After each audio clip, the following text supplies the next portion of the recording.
Vážené kolegyne, vážení kolegovia, nasleduje prednáška o metodológii aplikácie práva. Predchádzajúce prednášky, dve prednášky sme venovali metodológii tvorby práva. Nasledujúcich niekoľko prednášok sa bude zameriavať na aplikáciu práva. To znamená na ten postup, akým aplikovať právo, postup, akým postupujú orgány aplikácie práva, súdy alebo správne orgány. No a tá predstava 20. storočia bola, že v podstate je to veľmi jednoduché. Zoberiem si text právneho predpisu. Text právneho predpisu nejakým spôsobom aplikujem ako. Bola predstava, že existuje tzv. Subsumpcia, to znamená podradenie skutkového stavu pod právne pojmy alebo pod právnu normu. No a následne, ako náhle sa mi podarí skutkový stav podradiť pod právnu normu, tak potom už iba stačí sa riadiť tou právnou normou. Keď právna norma hovorí, kto zabil, ten 5 rokov odňatia slobody, tak pokiaľ zistím, že skutkový stav naozaj naplňa tie znaky hypotéz, že zabil, tak dospejem logickým silogizmom, ak A, tak B. Týmto logickým silogizmom dospejem k tomu, aký trest odňatia slobody mám uložiť. Takže to bola tá klasická predstava o aplikácii práva za použitia subsumpcie a logického silogizmu. V 21.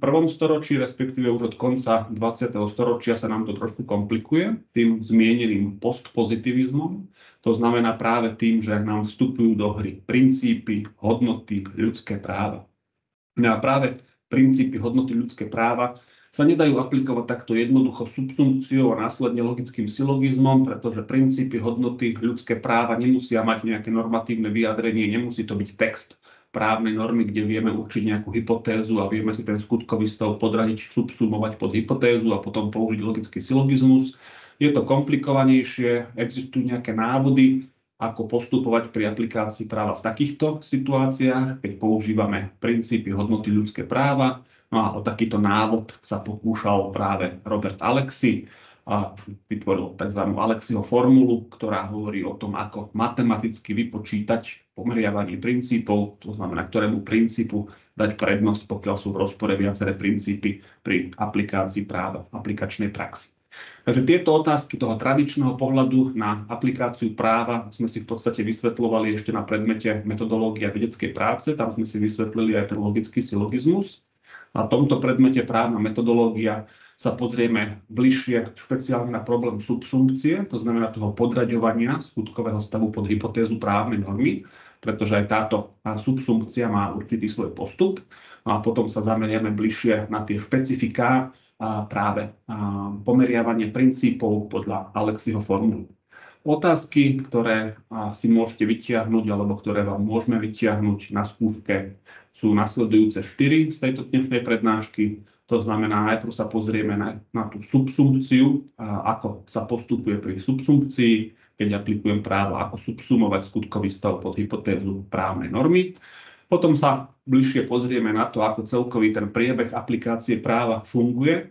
Aplikácia práva totiž špeciálne v tých tzv. Sporových konaniach, to znamená, kde proti sebe vystupujú dve sporové strany alebo protistrany, tak tam táto aplikácia práva má určité špecifiká a tieto špecifiká vystihuje tzv. Dialektická logika. To je iný typ logiky, my sme si spomínali formálnu logiku, to je práve tá, ktorá má tie základné pravidlá, ako sú pravidlo totožnosti, pravidlo sporu a podobne. Ale existuje aj dialektická logika, ako neformálna logika, a tá vysvetľuje práve, ako hodnotiť alebo vyvracať argumenty, protiargumenty, ktoré argumenty akceptovať, ako ich je možné vyvrátiť nejakými protiargumentami.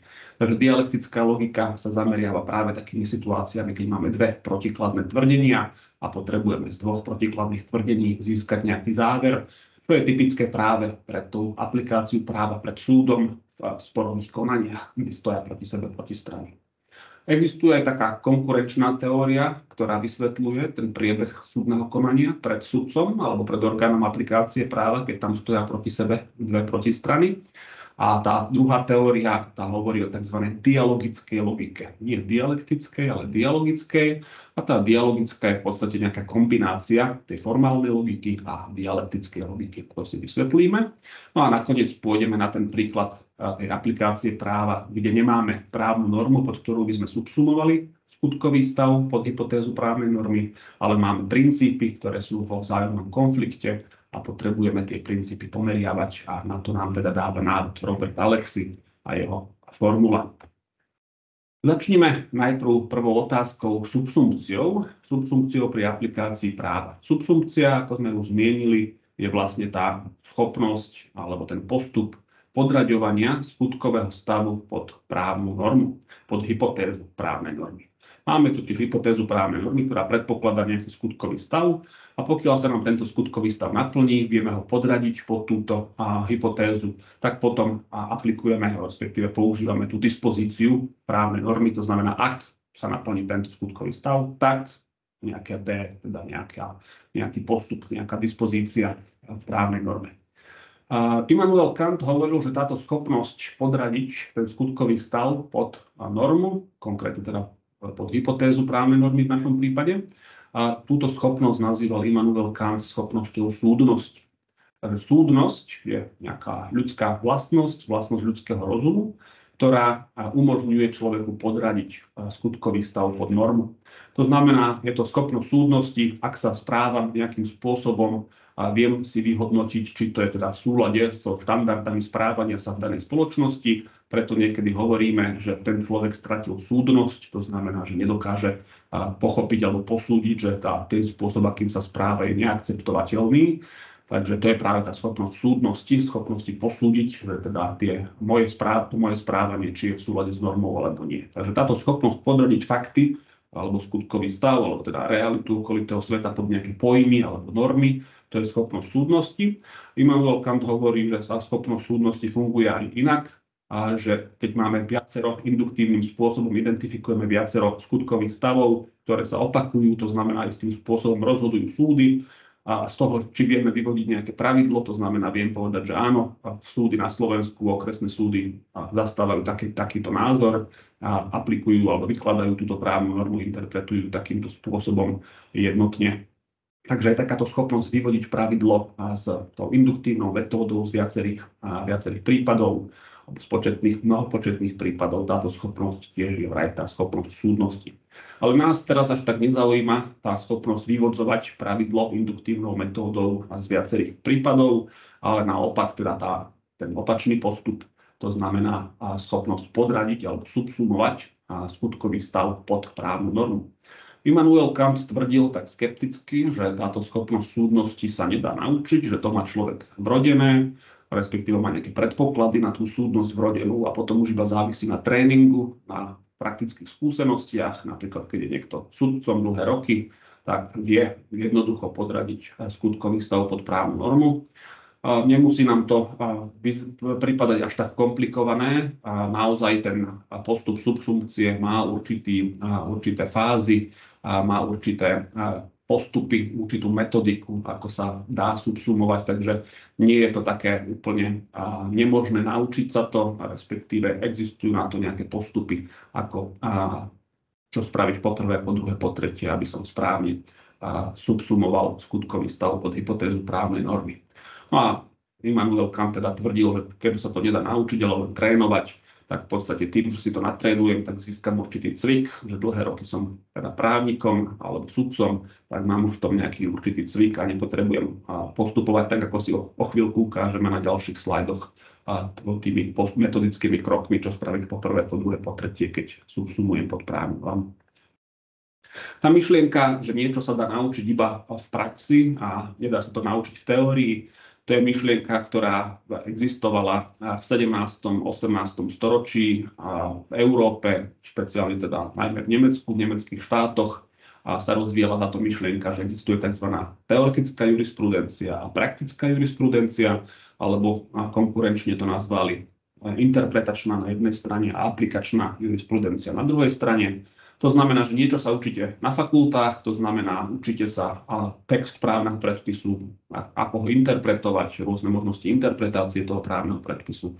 Ale na druhej strane v praxi sa potom učíme, ako to naozaj podraďovať ten skutkový stav pod právnu normu, že to sa na fakultách neučí, prípadne ako vyplňať nejaké formuláre, a ako presne postupovať pri obhajobe klienta a na súde, kde presne stáť na súde a podobne. To už je tá praktická jurisprudencia alebo aplikačná jurisprudencia, ktorá sa okolo roku 1800 stratila z právnických fakult, dovtedy sa na právnických fakultách učilo. Takže učili sa aj tie praktické a aplikačné aspekty práva, to znamená práve tá úplná prax, ako vyplňovať formuláre, ako koncipovať nejakú záverečnú reč na súde a podobne. Tieto veci okolo roku 1800 sa povedalo, že tie sa dali naučiť v praxi advokátskou koncipientskou praxou, takže tie netreba učiť na právnickej fakulte. Dnes sa teda k tomu samozrejme vraciame tými rôznymi klinickými vzdelávaniami a tými snahami o riešenie praktických prípadov na hodinách a podobne. No a práve tá myšlienka praktickej jurisprudencie alebo aplikačnej jurisprudencie bola tá, kde sa mali priamo na fakultách študenti práva učiť aj tej schopnosti subsumpcie. Síce teda Kant hovoril, že naučiť sa to nedá, ale mali si to aspoň trénovať. Takže aj na tých fakultách si trénovali do toho roku 1800 tú svoju schopnosť subsumpcie a schopnosť logického silogizmu a podobne. Autori, ktorí hovorili práve o takomto členení na interpretačnú a aplikačnú jurisprudenciu, bol napríklad Christian Thomasius, ktorý žil v 17. storočí, a Justus Klaproth, ktorý žil v 18. storočí. Klaproth dokonca aj napísal takú učebnicu tej praktickej jurisprudencie, aplikačnej jurisprudencie, takže vyslovene tam vysvetľoval, ako koncipovať tú obhajobnú reč na súde a podobne. Poďme bližšie na ten postup aplikácie práva, to znamená, aká metodika, aká postupnosť krokov podľa rôznych autorov je využiteľná alebo použiteľná pri aplikácii práva, ako sa zvyčajne postupuje pri aplikácii práva. Náš predmet je totiž o tom, právna metodológia je o tom, že sa snažíme identifikovať nejaké návody alebo štandardné operácie, štandardné postupy, ako sa tvorí právo alebo ako by sa malo tvoriť, ako sa realizuje a ako sa aplikuje. No a tieto prednášky o aplikácii práva sú zamerané práve na to, aká postupnosť krokov existuje a prípadne aké metódy alebo štandardné operácie používame v tých jednotlivých krokoch na to, aby sme vedeli aplikovať právo. Takže to, čo Immanuel Kant tvrdil, že sa naučíme až v praxi, a naozaj sa to na právnických fakultách kedysi učilo, na tej aplikačnej jurisprudencii alebo praktickej jurisprudencii. Dnes v podstate sa to snažíme znova učiť a učíme to teda na tých klinických rôznych predmetoch alebo tých praktických prípadoch a na seminároch, ale zároveň je to v podstate aj súčasť tohto nášho predmetu právna metodológia. Právna metodológia je práve o tom, že sa učíme, ako prakticky aplikovať právo, ako subsumovať skutkový stav pod právnu normu a ako potom použiť ten logický silogizmus. Logický silogizmus použiť je jednoduché, to sme sa učili na metodológii vedeckej práce, ale problematickejšie bude práve tá aplikácia práva, kde nám do toho vstupujú hodnoty, ľudské práva a princípy, a práve preto tá dnešná prednáška sa zakončí práve tým postupom, ako pomeriavať princípy za využitia Alexiho formuly pri aplikácii práva. Takže poďme na tie jednotlivé postupnosti krokov pri aplikácii práva, ako postupujeme po prvé, po druhé, po tretie, to znamená, ako máme metodiku, keď sa snažíme aplikovať právo, to znamená aplikovať normu na skutkový stav, respektíve najprv ten skutkový stav pod nejakú právnu normu podradiť a potom na základe tej právnej normy rozhodnúť, teda nasledovať tú dispozíciu právnej normy, keďže právna norma sa člení na hypotézu, dispozíciu a sankciu. Takže prvá fáza je kognitívna, alebo teda nejaká taká poznávajúca. To je prvá fáza, kde vlastne musím poznať právnu úpravu. Na to, aby som vedel skutkový stav podradiť pod právnu normu, je úplne prirodzené, že musím vedieť, že existujú nejaké právne normy, že existujú nejaké právne úpravy. Takže preto sa učíte na fakulte, na jednotlivých predmetoch v podstate obsah právnej matérie, to znamená, čo je v občianskom zákonníku, čo je v trestnom zákone. Práve preto, aby ste poznali právnu úpravu, aby ste vedeli, že keď sa stretnete s nejakým skutkovým stavom, že áno, takýto skutkový stav je predpokladaný zákonodarcom v nejakom zákonníku alebo v nejakom zákone. Zákonodarca mal za to, že takáto situácia sa môže vyskytnúť a chceli určitým spôsobom regulovať určitú dispozíciu v právnej norme v prípade, že sa naplní hypotéza tej právnej normy. Takže musíme poznať právnu úpravu.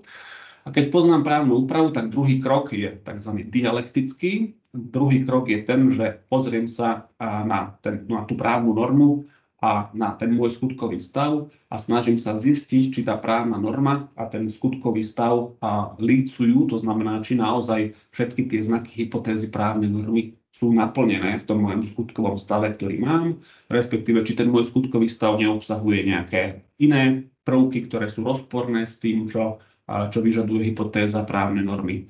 Prípadne, či existujú nejaké také skutkové okolnosti, ktoré by ma nutili podradiť to pod inú normu, lebo aj to sa môže stať, že sú tam iné prvky prítomné. Napríklad, keď si zoberieme rozdiel medzi vraždou a zabitím, tak budú tam iné prvky, takže závisí na tom skutkovom stave, aby som to vedel podradiť pod právnu normu. Takže musím si zistiť, aké skutočne boli tie jednotlivé okolnosti toho prípadu konkrétneho a podľa toho si potom vyhodnotím, pod ktorú normu by to mohlo spadať. Takže vlastne porovnávam tú normu a skutkový stav.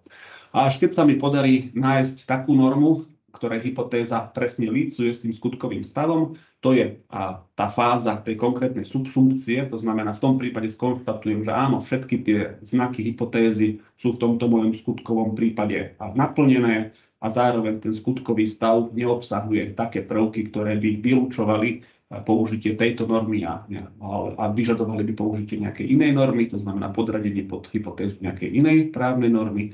To je tá tretia fáza rezolučná, kde dochádza práve k tomu konštatovaniu, že áno, lícuje mi skutkový stav s právnou normou, to je tá subsumpcia, to znamená podradenie, subsumpcia je podradenie skutkového stavu pod konkrétnu právnu normu, respektíve pod hypotézu tej právnej normy. To je rezolučná fáza aplikácie práva. Potom nadchádza fáza expozičná, to znamená, že vyhlásim nejaké to rozhodnutie, to znamená áno, skutkový stav lícuje s hypotézou. A preto, keďže táto právna norma hovorí, že za naplnenie tejto hypotézy platí táto dispozícia, to znamená tieto práva a povinnosti, tak tá dispozíciu vyhlásim, sformulujem práve tým logickým silogizmom. To je ten postup, že ak sa hypotéza naplnila, tak je takýto záver.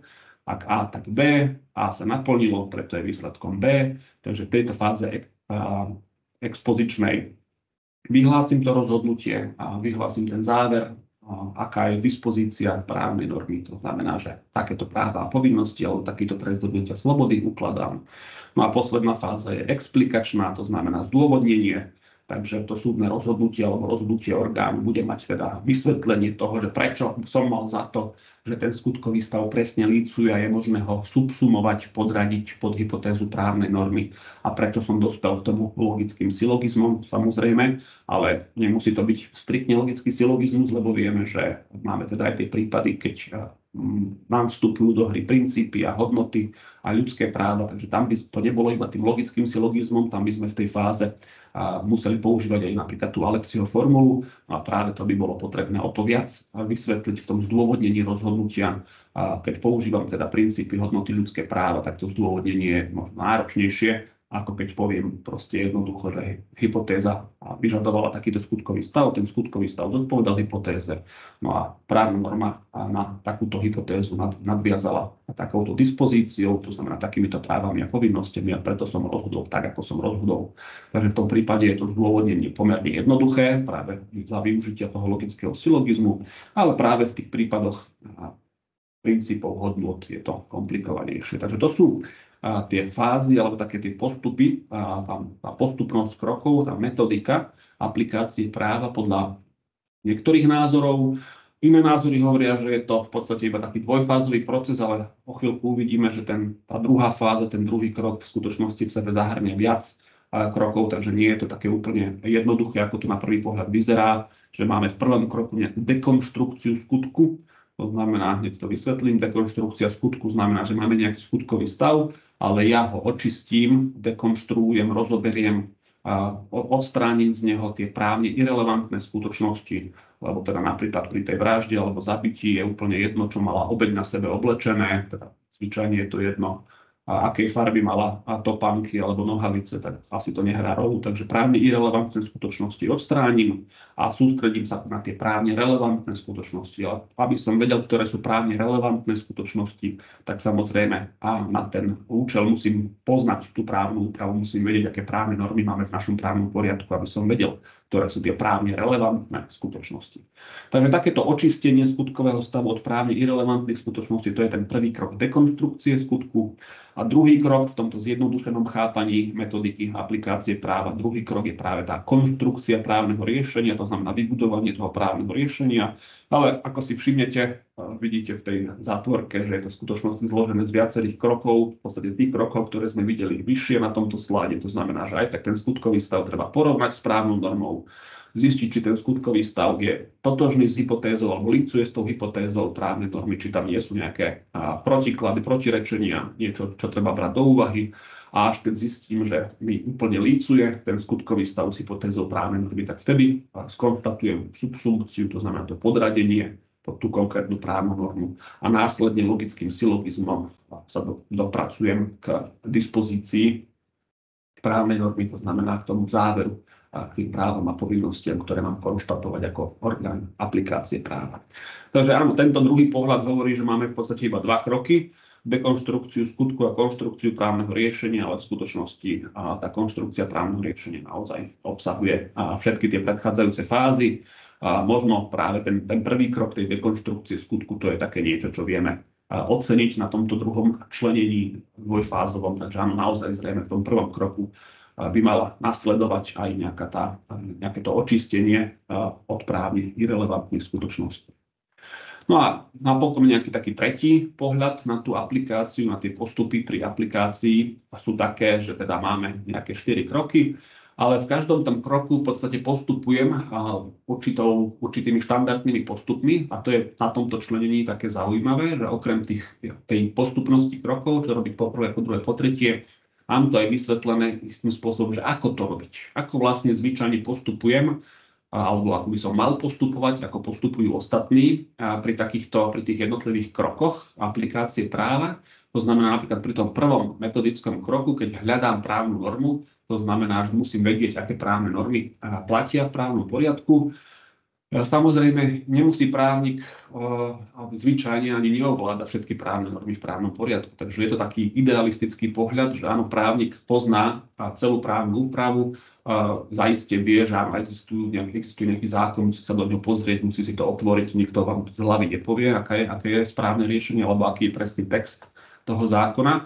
Právnik po absolvovaní, alebo študent práva po absolvovaní právnickej fakulty by mal mať ten prehľad v tom zmysle, že mal by vedieť, ktoré oblasti života sú upravené právom a že existujú nejaké zákony, ktoré to upravujú a ktorý asi zákon to je, alebo ako ho hľadať, kde ho nájsť, ten zákon, ktorý bude upravovať ten skutkový stav. Ale v praxi to zvyčajne vyzerá tak, a to je teda tá štandardná operácia, ako to štandardne robia právnici, je, že pri tom hľadaní právnej normy v podstate postupujú tak, že hľadajú nejaký podobný prípad. Vedia, že áno, môj kolega niečo také riešil, alebo ja už som mal nejaký podobný prípad, alebo čítal som o podobnom prípade, viem o tom, že niekto iný už takýto nejaký prípad mal a pod ktorú normu to vtedy podradil. Takže to je v podstate ten taký bežný štandardný postup, ako štandardný právnik postupuje, keď hľadá tú právnu normu. Lebo to sme si nepovedali na tom predchádzajúcom slide, tam to bolo v podstate zamlčané, bolo iba povedané, že áno, musím vedieť, aká je právna úprava. A jeden spôsob je práve ten, že áno, budem si nejak googliť, hľadať zákony, budem si pozerať Slovlex alebo akékoľvek elektronické zbierky a tam budem hľadať nejaký zákon, ktorý by toto upravoval. Ale realita je pragmatickejšia. V tej realite to zvyčajne naozaj vyzerá tak, že sa zamyslíte nad tým, či ste už mali takýto prípad, alebo či ste počuli o takomto prípade, čítali o takomto prípade. Že áno, počul som, že už niekto niekoho zabil a bolo to zabitie, alebo bola to vražda podľa tých okolností skutkového stavu. Takže hľadám takéto analogické prípady. A keď si nájdem tieto analogické prípady, tak pozriem sa, že ale to bolo zabitie a ja mám vraždu, takže v podstate musím hľadať nejaké rozdiely medzi tým analogickým prípadom, tým podobným prípadom, aký som mal, tak si ho porovnám s tým môjim prípadom, či naozaj tá právna norma, ktorá bola aplikovaná na ten prípad, ktorý som poznal, o ktorom som počul, či tá právna norma sa dá aplikovať aj na môj prípad. To je ten prvý krok hľadania normy, že áno, naozaj v praxi to často vyzerá tak, že postupujem podľa podobných prípadov, aký iný podobný prípad o ktorom som počul a aká právna norma tam bola použitá a tu si otestujem. Zároveň v druhom kroku a podľa tohto metodického návodu v tom druhom kroku postupujem tak, že tá právna norma, ktorú som si našiel, to znamená nejaký ten skutkový stav vraždy alebo zabitia v trestnom zákone, ten skutkový stav zvyčajne predpokladá určitý typický, prototypický prípad. A ten zákonodarca, keď formuloval ten zákon alebo zákonník, konkrétnu skutkovú podstatu, tak si predstavoval nejaký prototypický príklad, že čo je typická vražda, čo je typické zabitie. Takže ja sa musím pozrieť na to, či tento prototypický, alebo mal by som sa podľa tohto návodu metodického, mal by som sa zamyslieť nad tým, že či zákonodarca keď si predstavoval nejaký ten prototypický a bežný prípad vraždy alebo zabitia, či tomu zodpovedá ten môj prípad.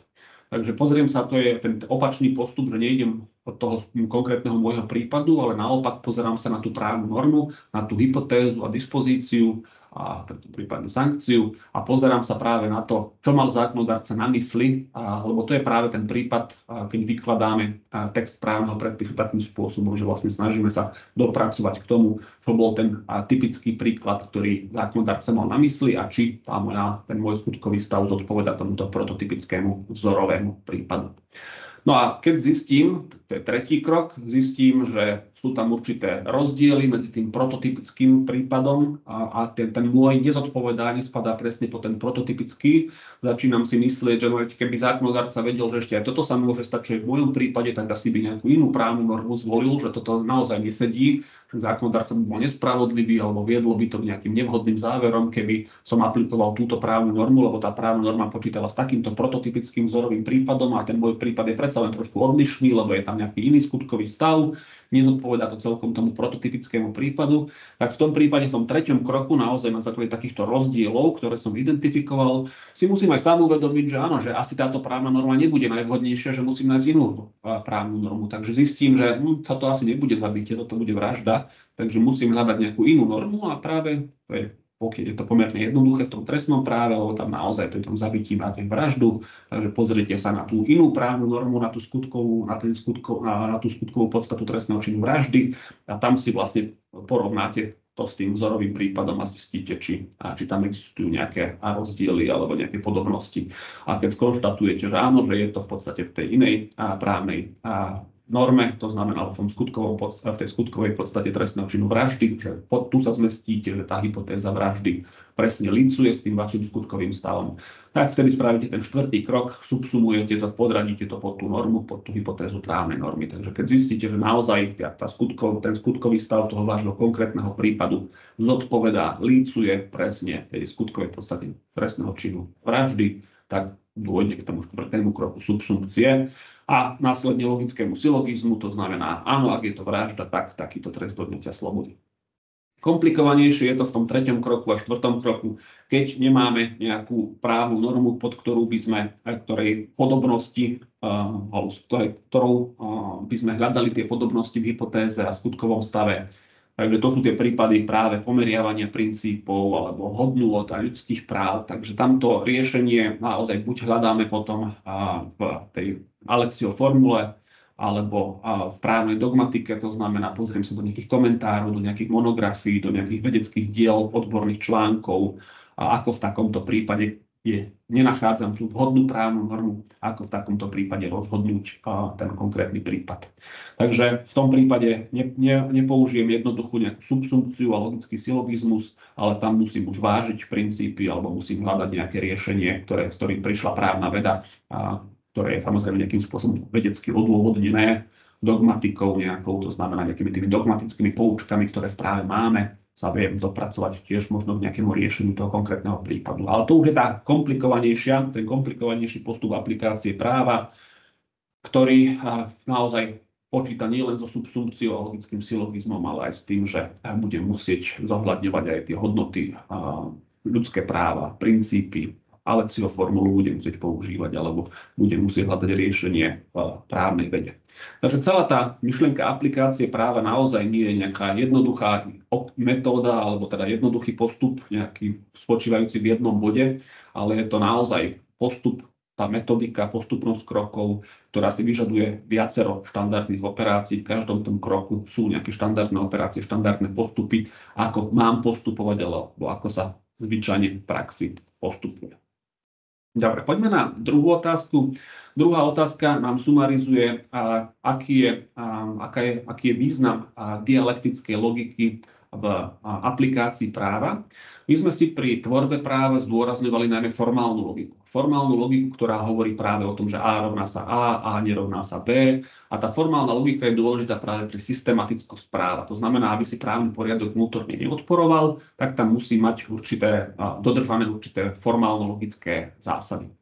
Pri aplikácii práva, keď mám dve protikladné tvrdenia, jedna strana mi tvrdí A, druhá strana mi tvrdí B, Je to na prvý pohľad samozrejme nesystematické, ale nemôže sudca povedať, že dobre, jeden mi tvrdí A a druhý mi tvrdí B, je to nesystematické, buď sa dohodnite, alebo končíme. Tak samozrejme takýto spôsob aplikácie práva by bol nezmyselný a právo a súdny proces by stratili zmysel. Takže práve preto táto formálna logika, ktorá sa nevyužíva v takejto situácii, je nahrádzaná dialektickou logikou. Dialektická logika je vlastne neformálna logika, alebo je to opak formálnej logiky.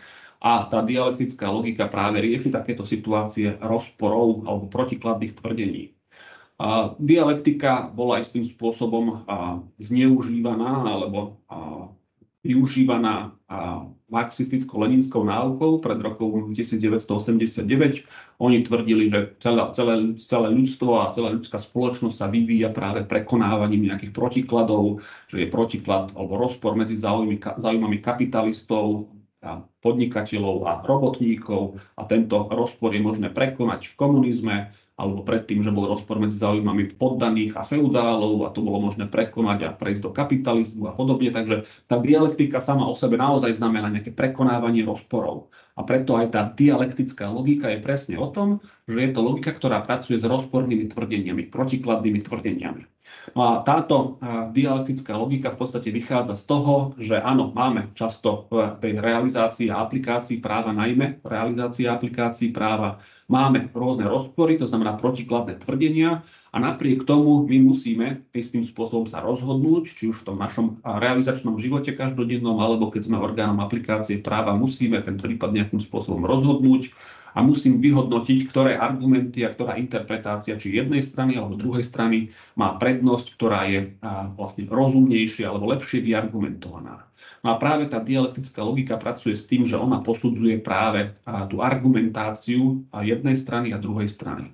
Takže dialektika je v podstate nejaký ten argumentačný prístup v aplikácii práva. To znamená, že vyhodnocovanie argumentov jednej strany a druhej strany. Keď jedna strana tvrdí, že má na niečo nárok a druhá strana namietne premlčanie, tak ja v podstate musím vyhodnotiť, či teda to premlčanie je dobrý argument v tomto prípade, či naozaj došlo podľa zákona k premlčaniu. Keby tá protistrana nenamietala premlčanie, tak to premlčanie neberiem do úvahy, to znamená rozhodnem tak, ako tvrdí navrhovateľ alebo žalobca, ale keďže protistrana namietla premlčanie, tak musím vyhodnotiť, či ten argument premlčania je dobrý, aplikovateľný alebo nie. Takže práve takéto vyhodnocovanie argumentov jednej strany, druhej strany, ktoré má svoj základ ešte u Aristotela, to znamená práve tie antické rétoriky, alebo aj v stredoveku sa takto disputovalo, takéto disputaciones boli na právnických fakultách, takže práve takáto schopnosť argumentovať a protiargumentovať, tá stojí za tou dialektickou logikou. Takže dialektická logika alebo dialektická metóda aplikácie práva je budovaná práve na vyhodnocovaní argumentov a protiargumentov strán.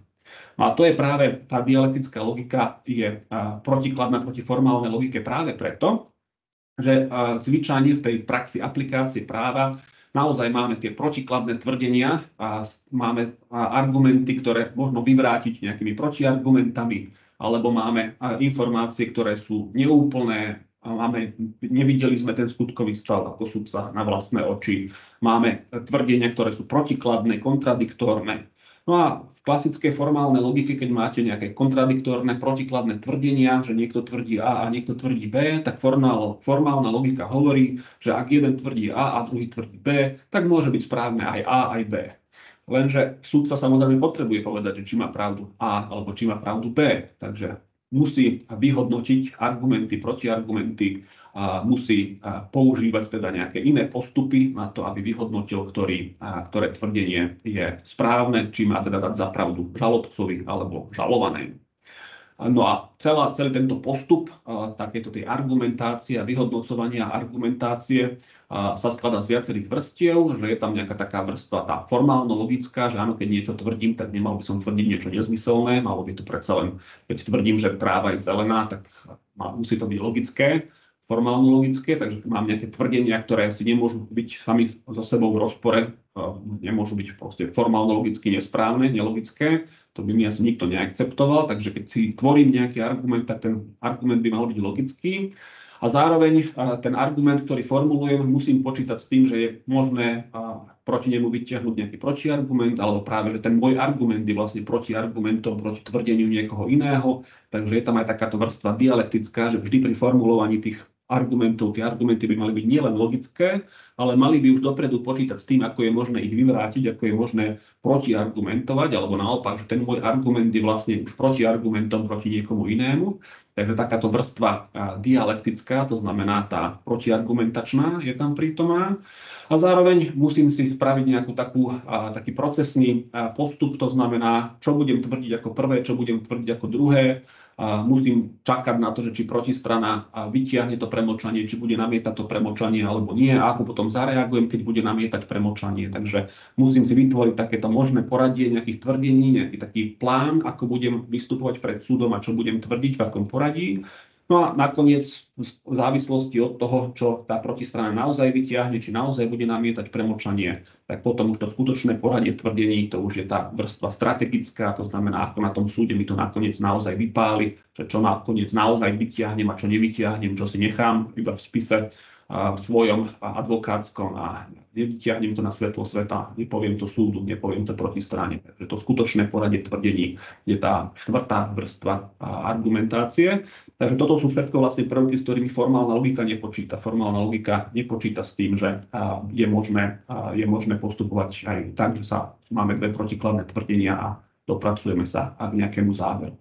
No a práve táto myšlienka, že existujú vlastne rôzne vrstvy tej argumentácie, že existuje tam tá formálno-logická vrstva a potom tam existuje tá dialektická vrstva, strategická a procesná, tak takýto ten balík všetkých týchto vrstiev nazývajú dvaja Nemci, alebo nazývali Lorenz a jeho žiak Lorencen, a nazývali to dialogická logika. Takže dialogická logika v podstate zahrňa práve tie 4 vrstvy argumentácie, ktoré spomína aj Henry Prakken, ktoré sme mali na tom predchádzajúcom slajde.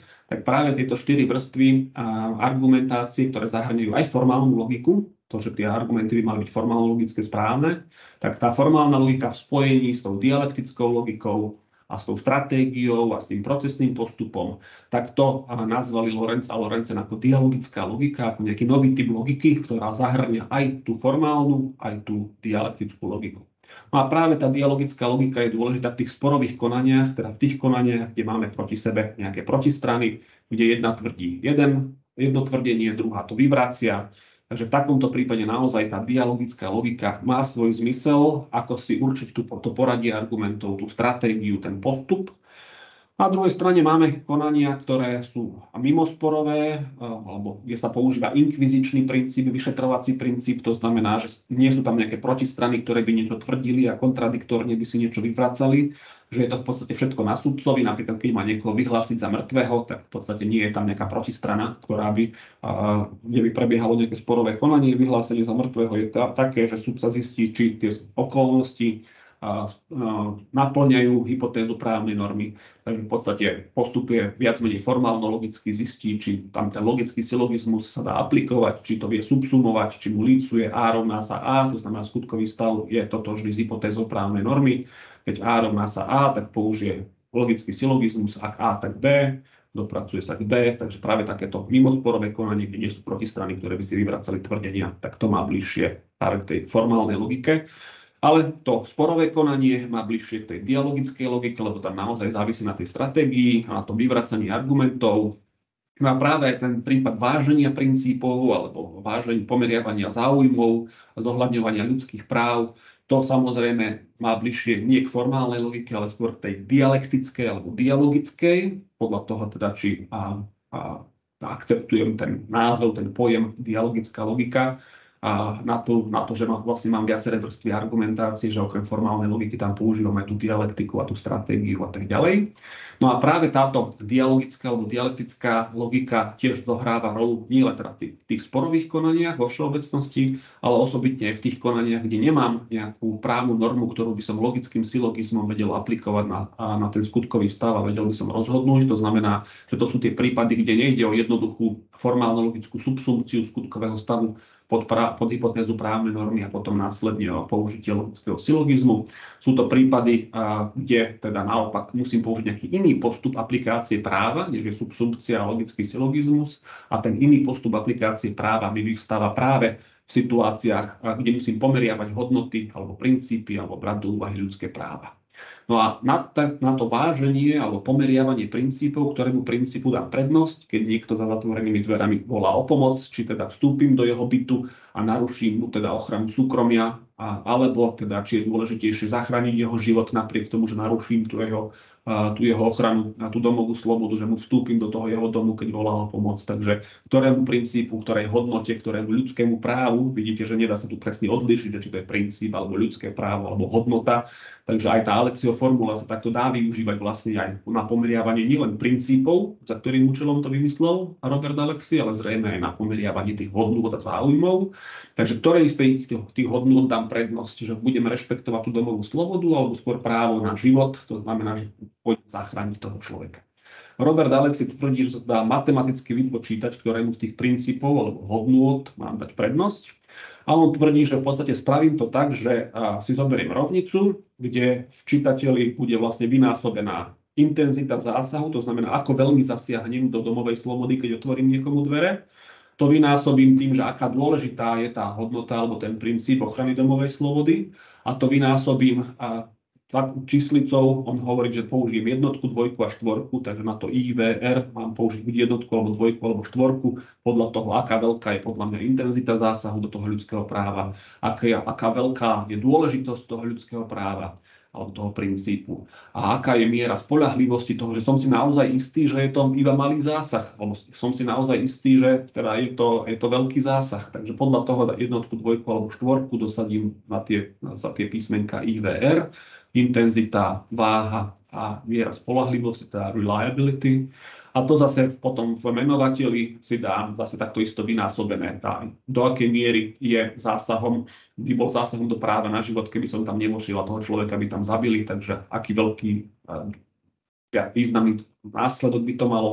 Takže tá intenzita zásahu krát tá hodnota toho princípu, hodnota ľudského života, krát miera spoľahlivosti, do akej miery som si istý, že či zasiahnem do toho práva na život, či naozaj toho človeka zachránim alebo nezachránim, akú reliability, akú spoľahlivosť mám ohľadom toho, ako veľmi intenzívny bude ten zásah do práva a slobody, alebo teda do princípu nejakého podľa toho, čo pomeriavam. No a takto to vlastne čitateľ delené menovateľ, ale dostanem sa k nejakej číslici. A výsledkom teda bude nejaká číslica a podľa toho, aká vysoká je tá číslica, tak podľa toho teda, či je kladná alebo záporná, alebo akúkoľvek sa už k tomu dopracujeme, tak podľa toho vlastne Robert Alexi tvrdí, že viem vypočítať, či mám teda dať prednosť tej domovej slobode a nevstúpiť tam, alebo či mám dať prednosť tej ochrane života človeka a vstúpiť do toho domu, aby som zachránil jeho život. Takže to je vlastne taká matematická formula. Samozrejme je to kritizované, matematici sa z toho samozrejme smejú a v podstate my to ani nemusíme nejak matematicky počítať, pretože v podstate aj tým bežným rozumom si asi viem vyhodnotiť, že čo je dôležitejšie, že vstúpenie do porušenie domovej slobody, ale záchrana života má asi predsa len prednosť pred tým rešpektovaním domovej slobody a nezachránením toho človeka. Takže viem to aj proste úplným zdravým rozumím sedliackým na to prísť, ako to má byť, ale teda Robert Alexi to takto formuluje vo forme osobitnej matematickej formuly a dá sa teda používať nielen pri konflikte alebo pomeriavaní princípov, ale aj hodnôt a ľudských práv. A to je práve tá situácia, ktorá nám vyvstáva v aplikácii práva v pozitivizme, to znamená, keď máme už nie len právne normy, ale máme teda aj hodnoty, princípy, ktoré musíme brať do úvahy. A práve pri tých hodnotách, princípoch, tam sa mi používa tá jednoduchá subsumpcia a logický silogizmus, ale práve nejaký ten iný postup. A Alexiho formula je dôležitá práve preto, aby sme si vedeli vlastne istým spôsobom predstaviť, aký je ten postup, ten aplikačný postup, ten návod, tá štandardná operácia, ako vlastne vyhodnocovať tie situácie, kde nemám právnu normu, pod ktorú subsumujem a použijem logický silogizmus, ale naopak mám iný postup aplikácie práva. To znamená, mám dva princípy alebo dve hodnoty, dve ľudské práva, ktoré sú navzájom v konflikte a jednému musím dať prednosť. No a na to dáva návod Alexiho formula. Tým končíme dnešnú prednášku. Na budúce si budeme hovoriť o právnej interpretácii, to znamená, akú rolu hrá interpretácia právnych predpisov na to, aby som vedel správne aplikovať právo. Pochopiteľne je to významný prvok a preto mu budeme venovať osobitnú pozornosť budúci týždeň.